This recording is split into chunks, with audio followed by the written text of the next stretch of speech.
তুমি কি কখনো ভেবে দেখেছো যে ইনস্টাগ্রামে সেলিব্রিটিদের ফলো করে রিল দেখে তুমি কি পাচ্ছ? তুমি কি কখনো ভেবে দেখেছো যে সারাদিন ফেসবুকে স্ক্রোল করে তুমি কি পাবে? ঘন্টার পর ঘন্টা টিভি দেখে তুমি কি এমন বড় কিছু করবে?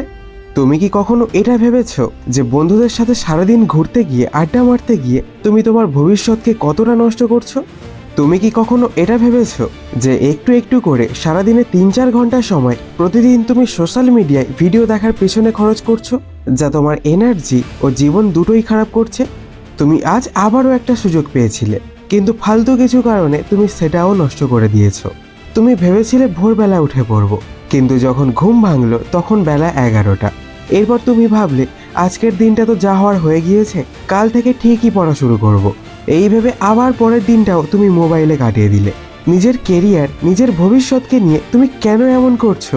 তুমি কেন এটা বোঝো না যে প্রত্যেকটি দিন নয়, প্রত্যেকটি সেকেন্ড যেটা চলে যাচ্ছে সেটা আর ফিরে আসবে না?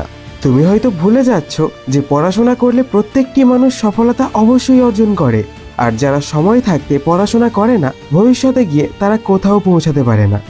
শিক্ষা, জ্ঞান, বুদ্ধি, বিদ্যা এগুলো সেই জিনিস যা একজন মানুষকে একজন উন্নত মানুষ তৈরি করে। আর রাগ, হিংসা, অলসতা, অভিমান এগুলো হলো সেই জিনিস যা মানুষকে একটি অমানুষ তৈরি করে। বই এমন একটি জিনিস যা কাউকে কখনো কোনো জায়গায় ধোঁকা দেয় না।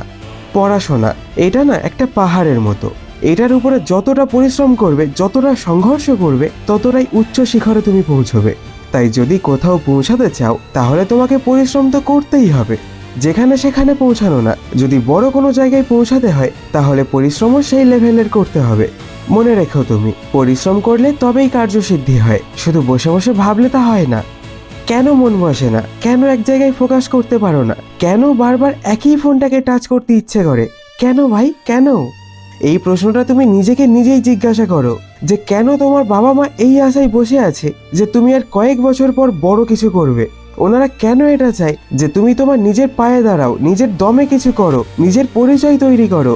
তারা তাদের স্বপ্নগুলোকে মেরে দিয়ে কেন তোমার প্রত্যেকটা স্বপ্ন পূরণ করে যাচ্ছে, যাতে তুমি ভালো থাকো, যাতে তুমি পড়তে পারো, যাতে তুমি বড় কিছু হতে পারো। এই বয়স, এই সময়, এই আনন্দ ফুর্তি সবকিছু এভাবেই কেটে যাবে, কিন্তু তোমাকে যদি কিছু করতে হয়, কোথাও পৌঁছাতে হয়, তাহলে তার জন্য আজ এখন থেকেই তোমাকে পরিশ্রম করতে হবে, তোমাকে মন লাগিয়ে পড়তে হবে। এই জীবনের সবথেকে সহজ কাজ কোনটি জানো? যেটা করতে দিলে তুমি 1 মিনিটেই শেষ করে দেবে। আর সেটা শুধু তুমি না, সারা দুনিয়ার যে কেউ খুব সহজেই এটা করে দেবে। তুমি কি জানো সেই জিনিসটি কি? সেই জিনিসটি হলো স্বপ্ন দেখা, যেটা প্রত্যেকটি ব্যক্তি, প্রত্যেকটি মানুষ খুব সহজেই করতে পারে। কিন্তু এই দুনিয়ার সবথেকে কঠিন কাজটি হলো ওই স্বপ্নটির উপরে কাজ করা, যেটা প্রত্যেকটি মানুষ করতে পারে না। স্বপ্ন দেখে তো অনেক মানুষ, কিন্তু নিজের স্বপ্নকে সত্যি করে দেখায় অল্প কিছু মানুষ। কিছু করার মতো এত পসিবিলিটি আছে তোমার মধ্যে, কিন্তু জীবনের সময়সীমা খুবই ছোট। তাই জন্য ভাই, তুমি জেগে ওঠো।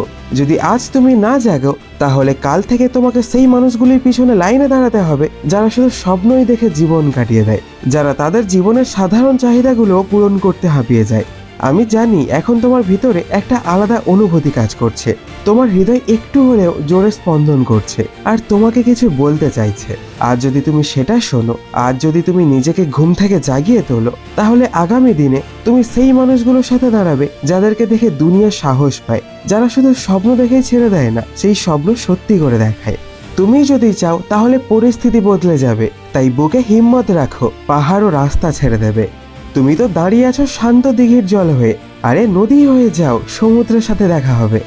আমি যেতে যেতে আবারও একটা কথা তোমাকে মনে করিয়ে দিচ্ছি, জেগে ওঠো, নয়তো এই দুনিয়ার এসে অনেকটাই পিছিয়ে যাবে। আর যেদিন তুমি সেটা বুঝতে পারবে, সেদিন তুমি ভীষণ পস্তাবে। আর এই ভিডিওটি শেয়ার করে দাও তোমার সমস্ত বন্ধু বান্ধবীদের সাথে, যাতে তারাও তাদের জীবনে জেগে উঠতে পারে। আর তুমি যদি জেগে উঠতে চাও তাহলে কমেন্টে শুধু রেডি এটা লিখে দাও। তাহলে দেখা হবে পরের ভিডিওতে। তাই ভালো থেকো, সুস্থ থেকো, ধন্যবাদ।